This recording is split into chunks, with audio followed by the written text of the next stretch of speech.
Well, we just want to say hello to everyone and thank you for having us here. We spent the month of May in Macedonia, this past May. So I'm Jeannie Kennedy, I'm the Spanish teacher.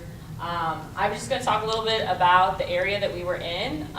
We spent the first 2.5 weeks in Skopje, which is the capital of Macedonia.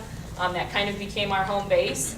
And then they took us to several other beautiful areas of the country.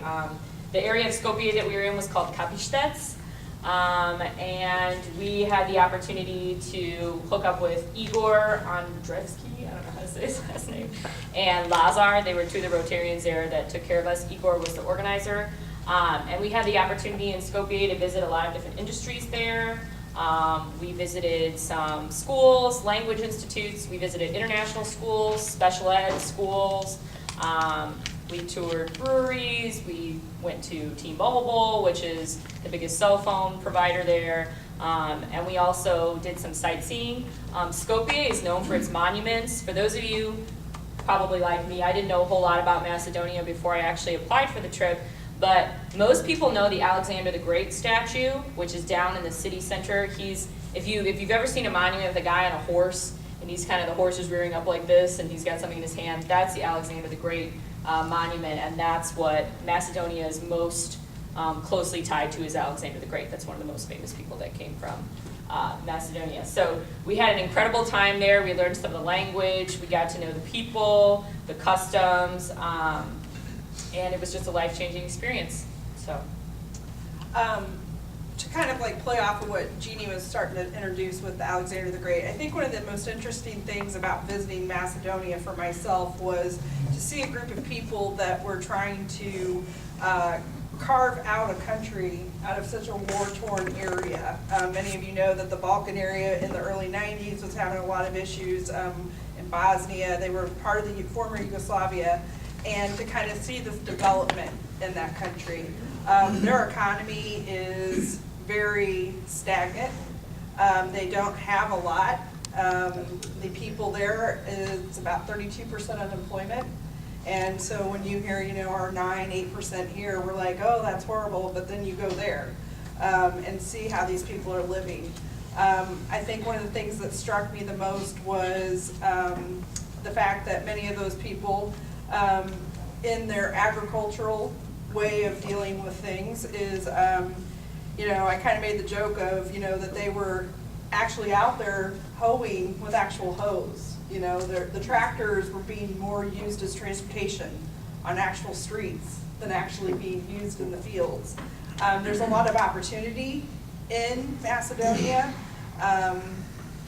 but the people are just, I guess what we found, were so warm and inviting, and it's such a great place to visit and see and to bring back to our area. As being a teacher, I really plan on kind of teaching my students this year about what the people there live like.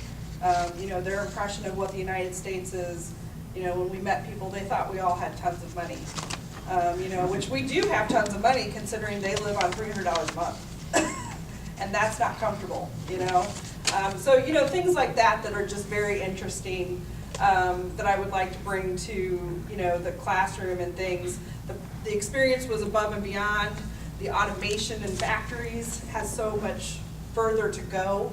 We went to a chocolate factory, and it was like a scene from the I Love Lucy, where they're like doing the conveyor belt. I mean, it really was. It was so interesting to just see this different kind of way of living that we kind of view as so far back in the past. I think especially because their view of Americans came almost solely from movies. Yes. So they would ask us, well, don't you do this and don't you do this? And we'd be like, no, and that's what they saw in Hollywood. And for us, my perspective of Eastern Europe was completely different. I thought it was going to be way more archaic and broken down and everything than when we got there. So I think that's one of the coolest things about GSE is you get to go and completely sort of have your notions, your predisposed notions that you had of a country change. Sorry, I didn't mean to. No, and I think that's great. And I think also with the education system, which I think Nicole was going to talk a little bit about, because a lot of the things that we complain about, even in our education system, this was my perception, they still are complaining, and the disparity, and things between different schools and where you live and where you go to school is also kind of an interesting thing. Yeah, we all found the education system obviously very interesting, being in the field of education, and we saw several different types of schools. I think it was interesting to look at, they have one of the members that is from Springfield, Illinois, that was on the team. She is a music professor at McMurray, and so we got the opportunity to look at several different music schools, and there was tons of opportunity to kind of do more enriching different types of schools than maybe you see those types of programs getting cut out here in the US, and unless you go somewhere very specialized for it. So in some instances, they had greater opportunities. We saw language schools, lots of language enrichment programs, with Jeannie being a high school Spanish teacher. That was very interesting. So there were lots of different language programs. It seemed almost, everybody was at least bilingual, if not polylingual. Our driver actually, he spoke 3 languages. We had Understood a fourth. And understood a fourth, yeah. So we had a younger driver in his 20s, and here he knew 4 different languages. When you're looking at private versus public education, it might parallel some of the things you see here. The international university that we visited for our international high school we visited, for example, actually looked a lot like the schools that we're used to, and we really felt at home there. I actually got to meet with their psychologists and some of their individuals in special education, and they had pulled and were using some of the same materials I would use to test a child to qualify for speech. Similar textbooks we noticed throughout the building, rooms well equipped with computers. When you go to some of the public schools, however, it was a very different story. They were trying to get, some instances, computers in the classroom, some basic things. For me, there was still a large discrepancy in including children that had disabilities. We went actually to a school for children with disabilities, and I don't know if any of you were able to actually be at the district meeting back in April when the Macedonian team presented. One of their projects that I think got a lot of support from some of the surrounding Rotary clubs was to buy a new bus in order to get the students that were going to this special education school to and from school. And so we actually, we did have it on a PowerPoint today. We actually had pictures again of the bus, and we got to see kind of the difficulty that these students had to get to school. So I know that's one project. They're really, I think, lagging behind us in as far as disability and special education research goes. As GSE team members, we gave talks at there were 12 different Rotary clubs that we met with. So afterwards, we would always have people approaching us, and I would talk about working with kids, with cerebral palsy, Down syndrome, autism, and almost after every meeting, somebody would come up and say, hey, I know somebody, so-and-so, they have a child with autism, would you meet with them? And what I found was a lot of times things that we take for granted here in the school district and supports that we have, these individuals and these families were going outside of the country to get supports for their child with autism. There are very few speech pathologists.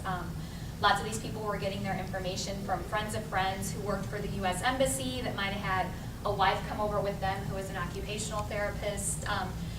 It was just very interesting. There were some similarities, but there were also so many differences. So I think we spent a lot of time talking about the education system, and just, I think all 3 of us somewhat were interested in possibly going back over there and maybe spending a year or so working over there in their education system further. So I agree, just to kind of not interrupt you, but one of the things that I think that struck us all, and it's so politically incorrect, was they call their department where they study autism and they study students, with disability, they're called the defect department. And that's not like a lost in translation thing. That's really what, the kind of attitude they have towards children with, that are impaired, both physically and mentally.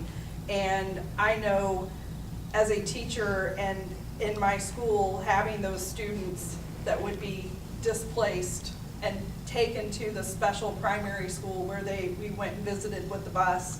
There's only 3 or 4, I think, schools in the whole entire country that are housed for those kids. This bus is falling apart. It is not wheelchair accessible, and they're having to lift these kids and carry them off and on the bus, and these kids can be on the bus for 3 hours. And so, gonna get a little choked up here. We met this little boy, that came. Sorry. And he was just so happy, and he was like, you know, what's your name, what's your birthday? And then he'd give us our horoscope and tell us about ourselves, like based on astrology. And, you know, and it's just like these kids were just so happy, and it was like, if they were here, there would be such a different life for them, you know.